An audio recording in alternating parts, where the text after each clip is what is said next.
حکایتی بسیار زیباست، یک داستان بسیار زیبا. ایره میخوانیم و با چیزی که تعلیق کار بود اولش تعلیق میکنیم. بسیار یک داستان زیباست که این دولت به غیرت و شهامت و شجاعت و شناخت مسئولیت انسان باید چه مسئولیت داشته باشه. این داستان ابن الجوزی رحمه الله در کتاب صفت الصفا ذکر میکنه و ابن نحاس در مشارع اشواق داستان ذکر میکنه. داستان مرد صالحی که به نام ابو قدامة الشامی، یک کس به نام ابو قدامه شامی از مجاهدین خیلی بزرگ سابق بوده، از این صحبت میکنه. و این شخصیت که جهاد و جنگ فی سبیل الله را بسیار دوست داشت. هر جا که خبر جنگ در راه الله را میشنید به سوی با عجله مبادرت میورزید و همراه با مسلمانان به جنگ میپرداخت. شخص بوده آدم خیلی مجاهد، در همه سنگرها جهاد میکرده. و مثالش اون مثالی که رسول صلی الله علیه و آله میگه که از جمله مردمای است، یعنی مردمای بهترین مردما، یکی از جمله مردمای است که دستش به لجام و قیدی است میشه. در هر جایی که جزاک الله خیر، در هر جایی که چی گوش میکنه، در هر جایی که گوش میکنه که در اونجا جنگ است، صدای جنگ گوش میکنه، در اونجا حرکت میکنه و گویا که پشت مرگ خود در جستجو است که مرگم در کجا هست. یه از بهترین مردم ها می است، یعنی که همیشه به می است، همیشه به قیدی است می است. اگر در بوسنیا جنگ از اونجا میاد، اگر در فلسطین در فلسطین است. که برادر عبدالعزیز مقرن هم داشت در ریاض به شهادت میرسه. عبدالعزیز مقرن 33 ساله بود باش ریاض به شهادت رسید. این جوان 33 ساله چی میکرد؟ به سومالی جهاد کرده، به بوسنیا جهاد کرده، به الجزایر بی جهاد کرده و به افغانستان جهاد کرده و باز بس برای ریاض میشد، به خانه خود به شهادت میرسید. این اینطور انسان ها میباشند. روزی در حرم مدینه نشسته بود، سائل از وی پرسید: ای ابو قدامه، عجیبترین چیزی که در غزوات خود دیده به ما بیان کن، زیرا تو شخص هستی که در راه الله بسیار جهاد نموده و در سفارایی ها میان کفار و مسلمانان حضور به هم رسانیده. ابو قدامه گفت: بله، از عجیبترین چیزی که در غزوات خود دیدم برای شما سخن خواهم. خب متوجه باشید. باری با یاران خود از منزل به سوی رقه، یک جای در عراق، بیرون شدم تا با برخی از مشرکان در مذهب بجنگند. دارد به این میکنه که جلالت به جنگای صلیبی میکنه. مردمان صلیبی ها در این مناطق آمده بودن، مسلمان ها باشان می جنگیدن و خط اول در اون وقت هم عراق بود. خب متوجه باشید، عراق خط اول در اون وقت هم و کسایی که توانستن که صلیبی ها را کمرش بشکنن عراقی ها بودن. در وقت صلاح الدین ایوبی عراقی بود، از کرد کردی بود، از این منطقه تکریت از این منطقه بود. و عمادالدین زنکی اینا مثل کل اصل کردی من در منطقه دارن، اصل عراقی دارن، عراقی ها بودن در این منطقه. میگوید وقتی که به رقه شهر در عراق به جانب نهر فرات واقع رسیدم، شتر را خریدم تا سلاح خود را باران بار کنم و مردم این شهر را در مساجد دانواز و نصیحت میکردم و آنان را به جهاد فی سبیل الله تشویق مینمودم. ببینید امت اسلامی در چه حالت قرار داشت. در مساجد میرفتن مردم به جهاد دعوت میکردن و نظام هم تر تمویل میکرد که کار کنه. ما کار کرده نمیتونه. فرق جنگ صلیبی همی است حال فعلا. این حالت را که ما قرار داریم، حالت صلاح الدین ایوبی قرار است متوجه باشیم. امروز رهبرای جهاد چی در افغانستان در عراق؟ حالتی که هستن اینا حالتشان حالت صلاح الدین ایوبی نیست. صلاح الدین ایوبی در حالتی بود رحمه الله که اکثر امت آماده جهاد بود. کشورها مردم اگر فقط خلط بی بودن که با صلیبی کار نداشتن، کار که اکثر بی بود که به خاطر حسد و عقد و منصبی گفا با یکدیگر می جنگیدن.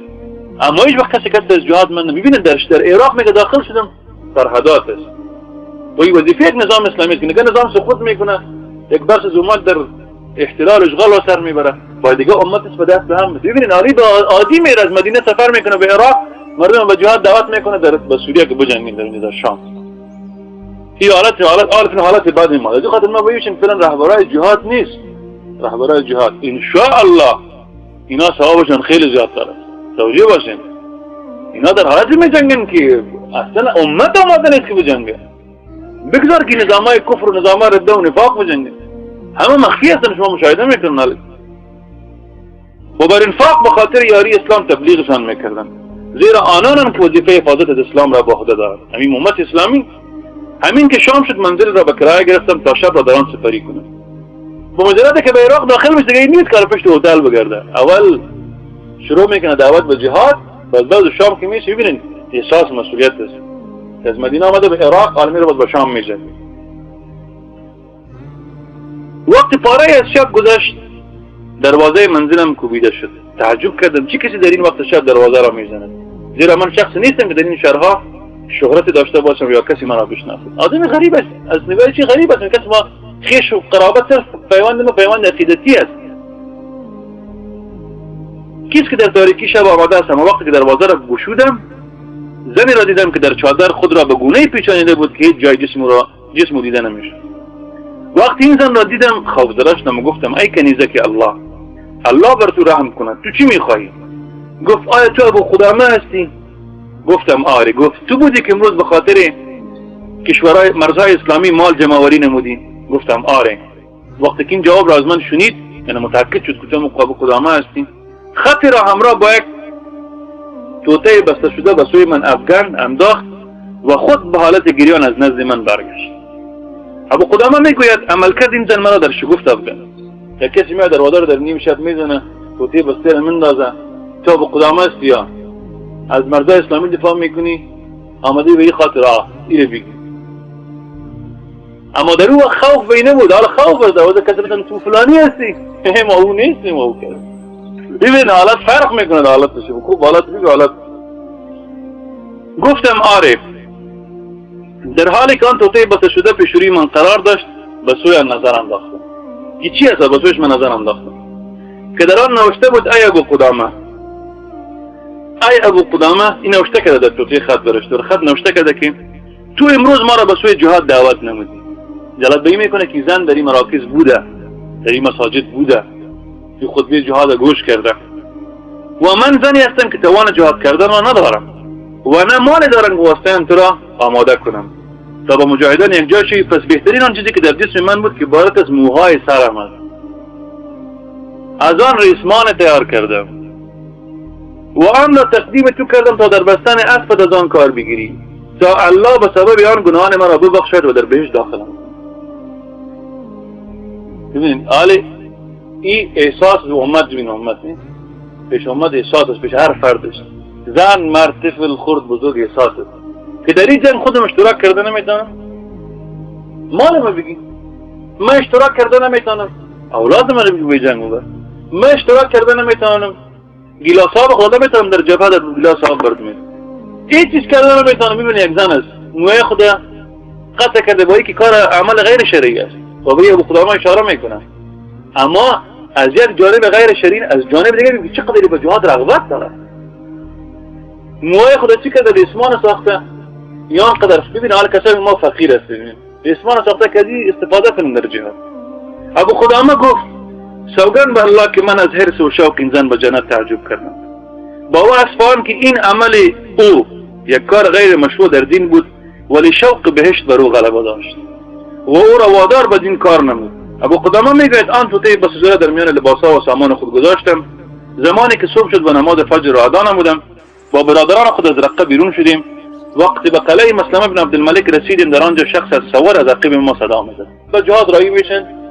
این توته هم با خود گرفتم روان شدم. از پیش سر کسی گفت آواز میکنه که ای ابو قدامه، ای ابو قدامه به سوی من ببین الله بر تو رحم کند. ابو قدامه میگوید و برادران خود گفتم شما از من پیش شوید و من به عقب برمیگردم تا آل این از سوار را بدانم. وقتی به او رسیدم به سخن آغاز نمود و گفت الحمدلله که صحبت تو مرا محروم ننمود و مرا ناامید بر نگردان.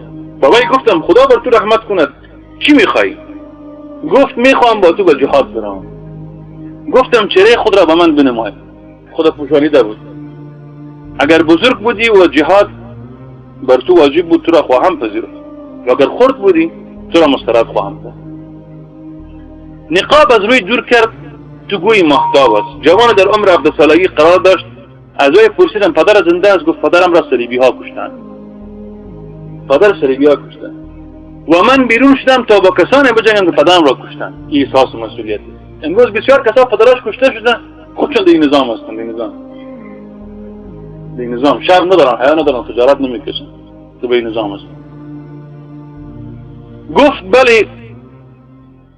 گفتم مادرت زنده است؟ گفت بله. گفتم پس به نزد مادرت برگرد و خدمت او را بجار، زیرا هرگاه خدمت او را درست بجا آر یقینا بهش در زیر قدم اوست.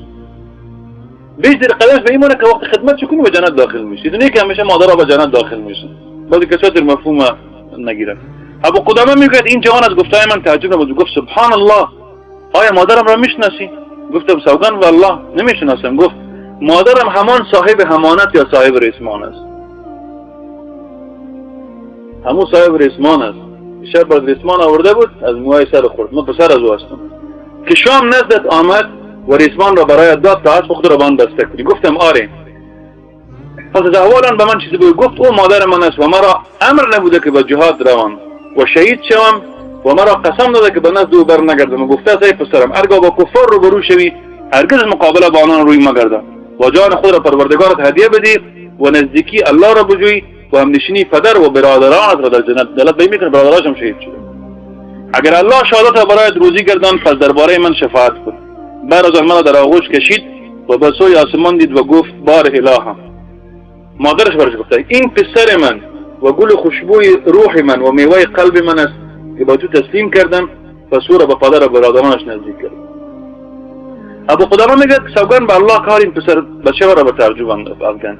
بعد از آن گفت را سوگن میدم ای کاکایم، ای ابو قدامه که از جنگیدن در راه الله با خودت محرومم نکنیم و من انشاءالله شهید پسر شهید خواهم بود و من حافظ کتاب الله و اسدوانی و تیراندازی را خوب یاد دارم. پس مرا به سبب خرساریم حقیر و کم مدن.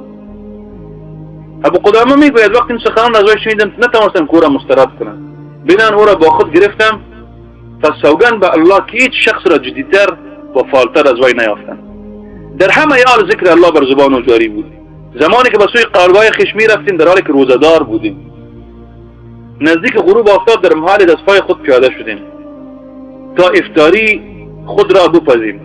وقتی که بدین غرض از دستپای خود پیاده شدیم این پسر بچه سوگن یاد کرد که کار پخت و پز را او به تنهایی انجام بدهد، در حالی که خیلی خسته و مانده شده بود. ولی با وجود آن این را نپذیرفت که کار پخت و پز را ما انجام دهیم. برایش گفتم اندکی از ما دور شو تا دور چوب ما را اذیت نکنه. ابو قدامه میگه آنجا به انتظار پسر بچه نشستیم ولی او تأخیر نمود. ایدز برادران گفتن ای ابو قدامه به سوی پسر بچه برو ببین چی کرد، چرا افطاری و طعام شام را نیاورد؟ دیر شد. پیشش برو کجا شدی؟ ابو قدامه میگه وقتی به جانبی و در حرکت شده دیدم که آتش را روشن کرده و دیگ را بالای آن نهاده. بعد از آن خستگی و خواب بر او غالب گرده سر خود را بالای سنگ نهاده و به خواب رفته. خواب جوانی است دیگه. خواب رفته. دیگ می جوشه و اونجا خواب است. وقتی او را بدین حالت دیدم سوگن به الله خوشم نیامد که او را بیدار کنم و این را هم نپسندیدم که طعام را تیار نکرده باشم و من از رفقایم برم. لذا با خود گفتم حالا من طعام رفقایم را آماده خواهم کرد. بنان آغاز کردم تا چیز اندکی تهیه کنم و گاهی هم به سوی پسر بچه نظر میکردم و هم گاهی به سوی دیگ. ببینید دلت به این میکنه که امت رحما بینهم. یک کسی میگه که من دیگه میپزم شما نپزین. باز وقتی که به خواب میره کسی میاد را بیدار نمیکنه، خودم میپزم. یعنی این چیزا انسان معانی اکثر در جهاد در کردن میتونه، معانی محبت، ایثار، فداکاری. من در یک زمان به سوی او میدیدم، او را به حالتی دیدم که تبسم بر لبانش نقش بسته بود. خواب است. دیدم که تبسم کرد به خواب. تا آنکه تبسم زیاد شد در حالی که او خفته بود سپس به خنده شروع کرد و خنده شدت یافت و او از خوابش بیدار شد. وقتی که مرا دید پترسید و گفت ای کاکایم بر شما تأخیر کردم. گفتم نه تأخیر ننموده ای. گفت این کار تیار کردن طعام را به من بگذار، من برای شما آماده میکنم، من در جهاد خادم شما هستم. گفتم نه سوگن به خدا والله هرگز تو طعام افطاری تیار کرده نمیتوان که به من بگویی چه چیز تو را با تبسم و خنده آورد، زیرا این حالت عجیبی بود که من دیدم. گفت ای کاکایم یک خوابی بود که دیدم. گفتم تو را به الله سوگن میدهم که آن خواب را برایم بازگو کن. گفت ای کاکایم بگذار که آن میان من و میان ربم باشه. گفتم تو را سوگن دادم که آن خواب را بگوی. گفت ای کاکایم رویا این بود که من در جنت داخل شدم. علی خواب خودم میگه نمی وقت و آن را درست به همان اوصاف دیدم که الله در کتاب خود به ما خبر داده است. میبینم که در آن بگشت و سیر مشغولم و دیدن حسن و جمال و زیبایی آن در شگفت و حیرتم. چشمم به قصدی میافتد که انوار آن پیوسته میدرخشد، خشتی از طلا و خشتی از نقره و دریچه‌های کلکینایش از یاقوت و دور و مروارید و دروازه‌آن از طلا است. اقسام مختلف طلا و نقره و پرده ها بر دریچه های ناویزان است و در عقب این پرده ها دوشیزدگان نشستند که چهرهایشان مانند ماهتاب است. حسن جمال آنها مرا در شگفت انداخت و پیوسته به سوی آنها میدیدم. ناگاه زیباترین دوشیزده که به چشم من خورد با امنشین خود که در جانب راست و قرار داشت به سوی من اشاره کرد و میگفت این شوهر مرضیه است. این شوهر مرضیه است و من نمیدانستم که مرضیه کیست. از او پرسیدم مرضیه تو هستی؟ گفت من خادمه از خدمتگزاران مرضیه هستم. میخواهی مرضیه را ببینی؟ در این قصر داخل شد. وقتی که به قصر نزدیک شدم در قسمت بلندی قصر اتاقی وجود داشت که از طلای سرخ بنا شده بود و در آن تختی بود از زبرجد سبز که پایه‌های آن از نقره سفید و بر بالای آن دوشیزه قرار گرفته بود که چهره شماند آفتاب است و اگر حفاظت الله نمی بود سوگند به الله عقل و چشم و حسن زیبایی او زائل میشد. وقتی به سوی من دید با من شروع به سخن گفتن نمود و گفت ولی و محبوب الله خوش آمدی. من برای تو آفریده شدم و تو از آن منی. وقتی این سخن را از او شنیدم به او نزدیک شدم و خواستم به سوی دست دراز من. گفت ای دوست و محبوب من، الله تو را از زنا و بی‌حیایی دور بدارد. چیز از زندگی تو باقی است ولی وقت ملاقات من با تو فردا بعد از نماز ظهر است. اینجا بود که از این سخن تبسم کردم و خوشحال شدم. صبح گفت باز ما شما بعد از نماز پیشین یکدیگر را می‌بینیم. ابو قدامه میگه هنگامی که این خواب از وی شنیدم گفتم ان شاء الله خواب خوب دیده اید و خیر را مشاهده نموده. این بگفتم و افطاری خوردیم و بر اسای خویش سوار شدیم و به نزد برادران ما که در مرزها بودن رفتیم. شب را آنجا سپری نمودیم و بعد از ادای نماز فجر دشمن در نزدیکی ما سنگر گرفت. امیر ما لشکر را پیش روی خود صفبندی کرد و آغاز اوایل سوره انفال را به وزیر ما تلاوت کرد و زجر بزرگ جهاد فی سبیل الله و ثواب شهادت در رای و دهانی نمود و ما را به جهاد فی سبیل الله تشویق و ترغیب نمود. در این حال به اطراف خود نظر افکندیدم که هر یکی از مجاهدان نزدیکان مخشان خود را به دار خود جمع کردند. طبیعت فی جهاد بود، هر کس تا خیش قام با خود می‌برد. از این منطقه مردم که جهاد می‌کردند خیش قام نزدیکا دوستان شامش مثلا در منطقه بودند. بگونیم مثلا کسی از این منطقه یک منطقه دیگه جهاد کنه. ما از این منطقه مردم در اون منطقه اون مردمی که اونجا می‌جنگن خیش قام خدارن به اون هر کس خداحافظی می‌کنه. ببین حالت امت اسلامی شک دیگه به خود داشت. حال مجاهد وقتی سفر میکنه به جهاد والدین از خبر نیست. چی بذاره که مردم رو استقبال کنه، چی بذاره که نزدیکایش بیا برو. حال نزدیکان به این شکل است. حالا ببینید که از یک جای فساد آمده باشه مردم رو خوب استقبال میکنه. مجاهد که استقبال فعلا نمیکنه. دو حالت داره. یا کرده نمیشه به این خاطر که شرایط متقن فرق کرده، اوضاع حساس شده، جواسیس در آنجا منتشر هستند و این نظام رده و نفاق و کفر است که اینا در حقیقت خادم چی هستند؟ خادم همون اشغالگرا هستند. اما شرایط سابق ببین فرق میکرد. با اینکه امت در یک منجلاب بود، کشورها اشغال شده بود، مقدسات گرفته شده بود، اما با آن هم امت تسلیم نشده بود کلا. همین نظامای هم بودن، نظاما بعض اماراتایی که در مناطق که بود هم اماراتای اسلامی بودن و از مصالح اولیای اسلام دفاع میکردن. خب عملا دیدم که خیشقام و بغل گرفتن، اما پسر بچه به تنهایی نشسته بود. و هنگامی که لشکر آماده شد پسر بچه را دیدم در پیشاپیش لشکر قرار دارد. از میان صفهای لشکر پیاده خود را با وی رسیدم و برایش گفتم پسرم آیا در فن جنگ مهارت داری؟ هنر جنگ میفهمی جنگ چیست؟ گفت نه. این اولین جنگ است در آن اشتراک میکنه ولی اولین صحنه از کفار را میبینم. اولین صحنه از کفار را میبینم و با آنان میجنگ. گفتم پسرم قضیه عکس آن چی است که در ذهن تو میباشد. قضیه جنگ و خونریزی و تبادله تیرها و جولان قهرمانان است. پس باید در عقب لشکر باشیم.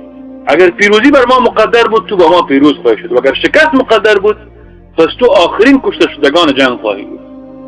آخر است و در آخر کشته میشه. پسر بچه با تعجب باشه. ببینین یک چیز مفهوم میشه باید داشته باشه. این مفهوم که پس این مفهوم پسان باز میگم. پسر بچه با تعجب باشه دید و گفت تو این سخن را میگویی ای کاکایم میخوایی من از اهل جهنم باشم؟ گفتم پناه به الله هرگز اینا نمیخواهم. سوگند به الله که به خاطر فرار دادش جهنم به اینجا آمده ایم. گفت بشک الله میفرماید یا ایها الذین آمنوا لقیتم الذین کفروا زحفا فلا تولوهم الادبار. وقتی که شما با دشمنا یک جا میشین سفارایی میشه پشت به دشمن ندهید. آیا میخوایی از کفار پشت بدهم؟ به کفار پشت بدهم و فرار کنم و جای آتش دوزخ باشد؟ فرار از جهاد از میدان جنگ در صورتی که فرار تکتیکی نمی باشه کسی که جنگ فرار کنه این از موجبات عذاب الله عز و جل. متوجه باشین یک نفر در جهاد اشتراک کرده از جهاد فرار میکنه در میدان جنگ، از موجبات عذاب الله عزوجل فرار. چی برسه کسی که هیچ در جهاد اشتراک نمیکنه، فرار کرده که بیخود خانه خود نشسته، در خانه خود پشت دار میده که مبادا از ظلمند زابر کدام را که سرش نبره. ابو قدامه میگه سوگند به الله از ارث و تمسک این جوان با آیت کریمه تعجب کردن. گفتم پسرم مورد این آیت برخلاف سخن توست. جوان از برگشت با آخر لشکر امتناع آورد. خلاص دو پای دیگه موزه کرد و امکان نداره. گفتی این آیت سر تو تطبیق نمیشه که با آخر صف میباشی. این سر کسای دیگه تطبیق میشه. آخر صف اول صف یکی گفت نه امکان نداره. ولی دست او را گرفتم آخر میگه مجبور شدم. دستش گرفتم او را مجبور کردم که با آخر صف ها برگردانم. و او دست خود را کش میکرد. و در این وقت جنگ آغاز یافت. این ما کش میکنه بیاد آخر صف. ببینید مسلمان چه حریص است بر برادران مسلمان. جنگ یاد میگیره آخر باش. جنگ میگه شروع شد. میان من و این جوان اصفا حائل واقع شد و قهرمانان جنگ با جولان پیکار سرگرم شدند. تیرها در حالت پرتاب شدن و شمشیرها از نیامهایشان کشیده شدند. جمجمه ها شکستند. دستها و پاها به فضا پراکنده گردیدند. جنگ بر ما حالت شدت اختیار کرد تا آنجا که هر یکی به خشتن مشغول شد. و سوگند به الله که شمشیرها از شدت گرمی بر فراد سرهای ما مانند تنوری بود که بر بالای ما افروخته شده بود و نمیتوانستیم شمشیر در دست خود نگاه داریم. آنقدر شمشیرها میگه داخته درست ما نگاه نمیشد با شمشیر من داخت. بدین ترتیب به شدت جنگ افزوده میشد تا آنکه وقت زوال فرا رسید یعنی ظهر و هنگام ظهر الله تعالی صلیبی ها را شکست داد. برای شکست کفار نماز ظهر را ادا نمودیم. بعد از آن هر یک از ما دوستان و خویشاوندان خود جستجو میکرد، اما درباره جوان کسی نبود که از وی بپرسد و احوال رو دریابد. من با خود گفتم سوگند به الله که احوال جوان رو بگیرم، شاید در جمله شهدا و زخمی ها باشد و شاید هم حسیر باشد.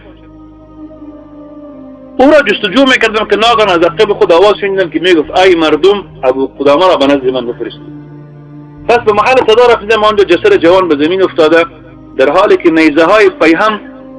نیزه ها او را زخمی نموده و اصفا با سمهای خود او را لگدمال کرده و گوشتهای را پاره کرده و زبان را خلانو ساخته بودند، استخوانهای را شکستانده بودند. حالت بسیار بد داشت.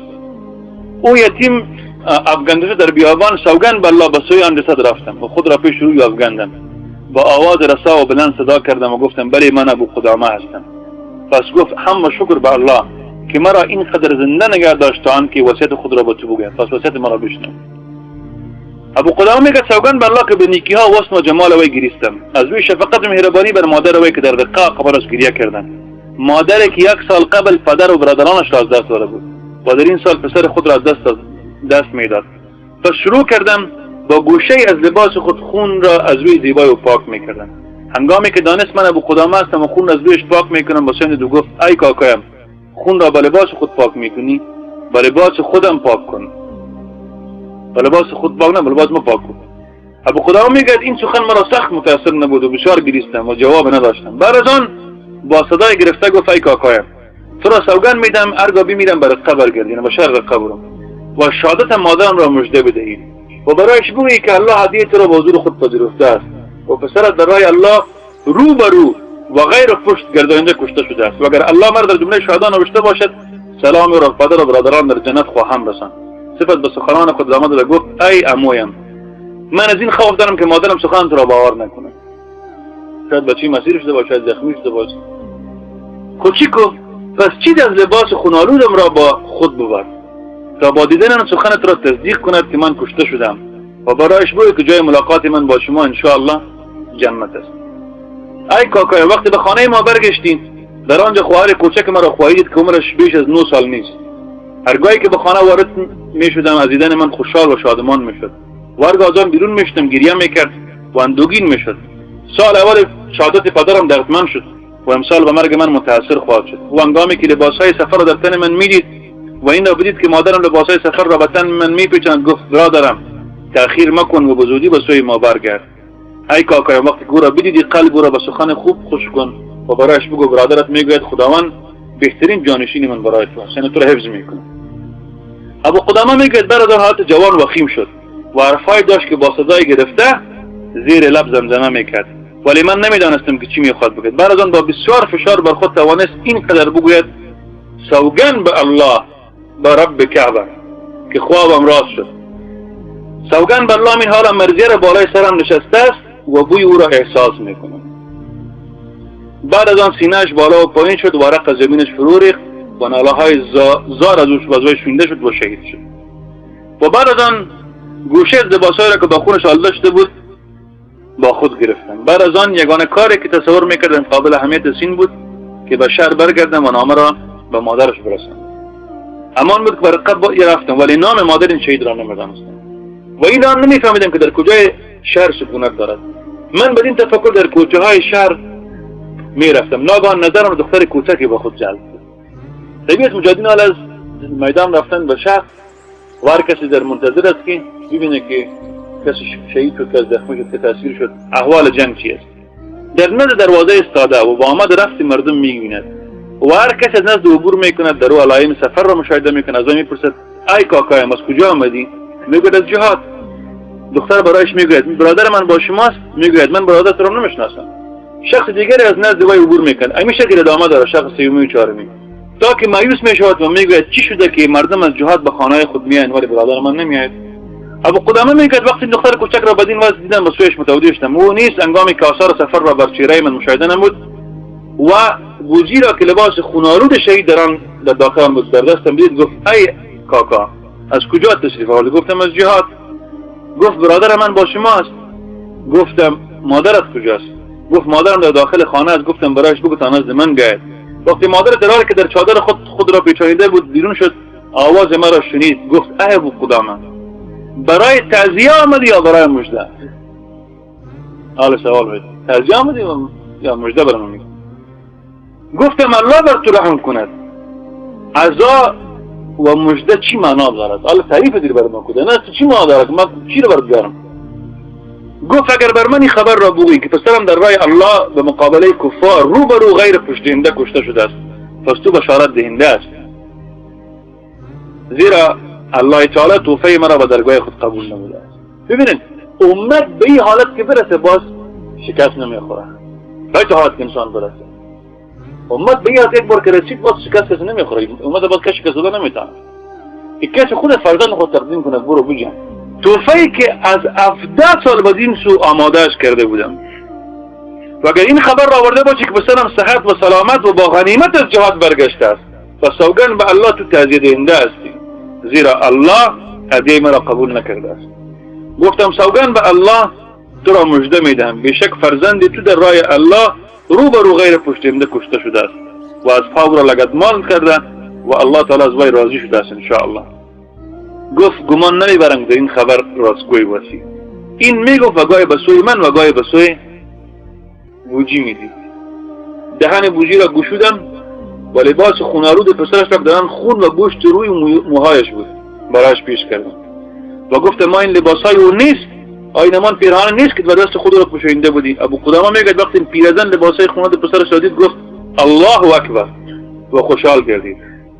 اما دختر کوچک صدای پردت و نالای از او شنیده شد و به زمین افتاد و پیوسته ناله و زاری میکرد تا آنکه مادرش آب آورد و آب را به چهره او میپاشیدیم و قرآن را سر نزد او میخواندیم ولی پیوسته ناله و زاری میکرد و نام پدر و مادر شهید اسلامی تا آنکه جان را تسلیم کرد. خواهرش وفات میکرد. بعد از آن مادرش دست گرفت و به داخل خانه کشان برد.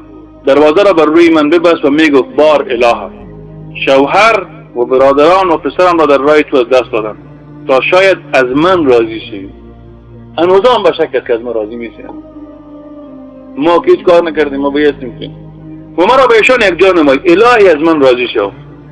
ابو قدامه میگوید دروازه را کوبیدم تا شاید آن را باز کند و چیزی پول برایش بدهم و یا مردم را از واقعه خبر نمایم تا قدر و منزلت او در میان مردم بلند شود. اما سوگند به الله دروازه را برایم نگشود و نه جواب برایم داد. سوگند به الله که عجیبتر از این واقعه هرگز ندیدم. دیگه نمیخوای که نامش به اخبارا بیه. بس ببین کافی است که پسرم به شهادت رسید. شوهرم خب آری بین یک شمی از قربانیای یک فرد از امت اسلامی است، از امت رسول صلی الله علیه و سلم. از این خاطر این امت علما میگن این امت ولود است، یعنی به این امت ولود به این معنی امتش که همیشه ازش از بطنش از داخلش قهرمانا بیرون میشه. وإذا بشم متوجه باشینی ما امروز امی قصه را به کسی ما خواندم امی 7 صفحه 8 صفحه کس به کس دیگه میخوانم یک نفر دیگه بر ما گفتم که گفت حالت فرق میکنه یعنی و متاثر شدن قصه گفت شاید مردم پیدا نشه گفتم نه خیر مردم ها هستن گفتم به خاطر امت نمیمیره امت زنده است امت زنده است در امی جهاد افغانستان در امی جهاد که 5 سال میده در این واقعاتی است که مادر آمده فرزند خود مجاهدین داده که به استشهادی ببر در دیگه جای نگیریش در عراق یکی از برادرها کمال استشهادی میکرد برای کمال استشهادی وقتی که تیار شد آماده شد کمال استشهادی کنه نشد مشکل برش پیدا شد در عملیات دوم میگه مادر خود تلفن کرده که مادر سلام علیکم گفت حاجی تو دوباره زنده هستی گفت قسم به الله که شیر خود برد نمیبخشم و تو بس تو چی میکنی مختبایی رای کردم تو خامل استشهادی کو گفت مادر خود توفیق الله عزوجل نیست رفتم نشد گفت بار دومی کارو میکن برادرها قسم میکن وقتی باردم در فیلمش آمد وقتی برادرها وقتی که رفت دیدن که موتور امریکایی است موتور صلیبی خود 4 دور پیشش مردم است 4 دور پیشش مردم از دور صدا کرد مردم گفت ای مردم به زبان عربی خو امریکا نمیفهمن گفت عملی استشهادی میکنم گفت دور شون از پیش چی از پیش موتور کل مردم که از پیش موتور دور شد رفت عملی استشهادی کرد